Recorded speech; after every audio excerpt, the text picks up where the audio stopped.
Good morning everyone. So I am going to do a tag this morning, and I've tried to choose one that has a cool, interesting flavour to it. I'm trying to just lighten the mood a little bit after all the drama that's been going on this week in Booktubia. So let's do some fun stuff. Okay, so let's go. This is the If I Were a Book tag, and I will link the creator in the doobly-doo, and I will link also I watched Kat's video response, so I'll link that as well in the doobly-doo, and I think it's a really interesting tag, so bravo creator of this tag, good work. So let's get started. Question number 1 is, if you were a book, what format would it be? Like a novel, a collection of short stories, some poetry, a graphic novel, that kind of thing. I would like to be a collection of short stories, maybe with some poetry woven in there as part of the story. Yeah, anthology of short stories, certainly, but lots of them. Question number 2, what genre would it be? I would like to have a bit of a fairy tale / fantasy feel to it. Not too overt at times, but mainly just like hints of fairy tale and folklore to kind of give metaphor to a lot of the things, so that it doesn't have to be too overt or quote-unquote realistic with some of the stuff it details and concerns itself with. I think it would be nice to weave a lot of real-life things into metaphors and images and ideas and see if that could work, because sometimes I think perhaps that is more impacting and powerful as a tool, as a literary tool, and also just in terms of reaching for your emotions in an unexpected way. So I think it would be nice if I could put a fairy tale bent to the short stories. Question number 3, how much would be fictional?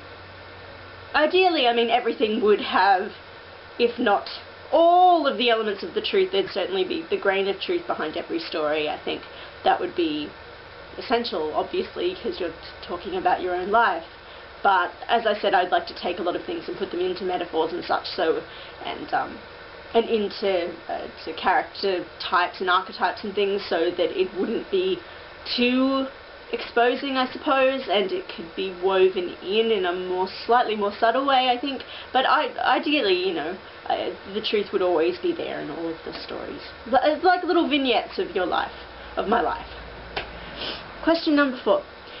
Would the book cover a short or lengthy period of your life? I think, like I said, I'd like it to be little vignettes, so just little moments in time, or centered around certain themes, or ideas, or set events within my life. So it'd be bits and bobs, really. Little vignettes, and I've taken from the course of my life thus far. So, yeah, it wouldn't necessarily cover, it would be covering a long span of time, but it wouldn't cover that entirety of time, if that makes sense. It would just be little moments taken here and there. Where are we? Question number 5. Would there be an antagonist, and if so, who would be your he who must not be named? Yay for the Harry reference. I think it's difficult. My he who must not be named would be ideas, concepts, I guess, things such as pain, health, poor health, disease, illness, that sort of thing, depression. So the kind of things that have unfortunately impacted my life the most for the negative would maybe be given, like, would be personified in certain characters at times, could be given spiritual resonance in other stories. Like, I think it would be interesting if essentially all the short stories in the collection had the same kind of villains, if you like, but from story to story they could take different forms. And also just with myself and who I would be in each story, that would take different forms too. So it may not always be that the focus would be on my story directly. I wouldn't be the center of it. I could be like a supporting character or something in one of the tales. It would just be about what my life has been so far, so other people might take center stage for a story and such. But the villains would, I'd be sort of clear from the outside what they were, if you like. But I think it'd be interesting if they could change shape and form depending on what the story is and when it's taken place and how much they impact on that particular tale, that sort of thing. But ultimately, because my life has had an awful lot of of physical and emotional pain and issues like depression and like poor physical conditions and such, not just affecting me but affecting those around me as well. So I think, yeah, clearly those ideas would take the form in the antagonists, I think. I hope that makes sense. It does to me. Question number 6.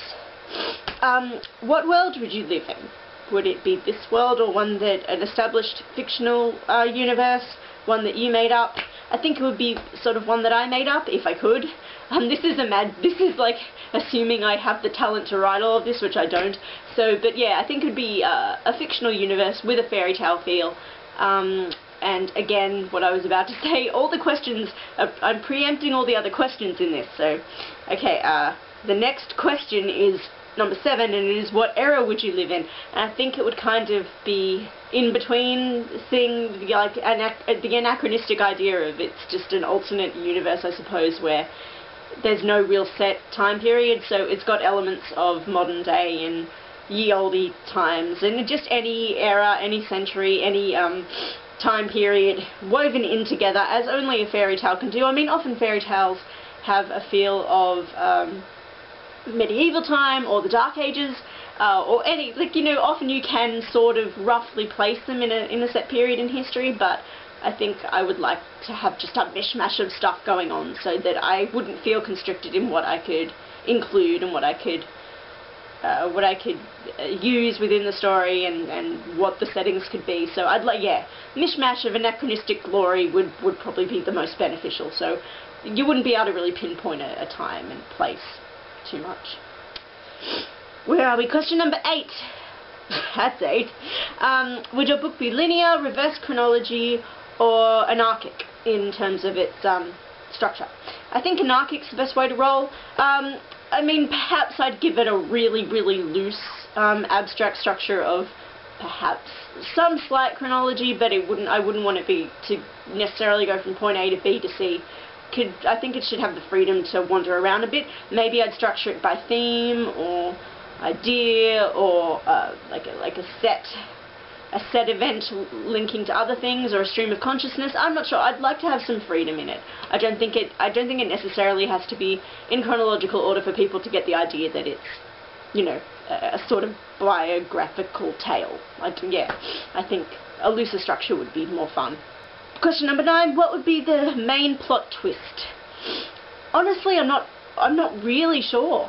I think that there's 1 or 2 events within my life that you could potentially have being the plot twist. None of them are happy, so I should note that I'm making my life sound probably much more miserable than it is, but in terms of the big things that have occurred, I tend to cite them as most of them have been quite negative.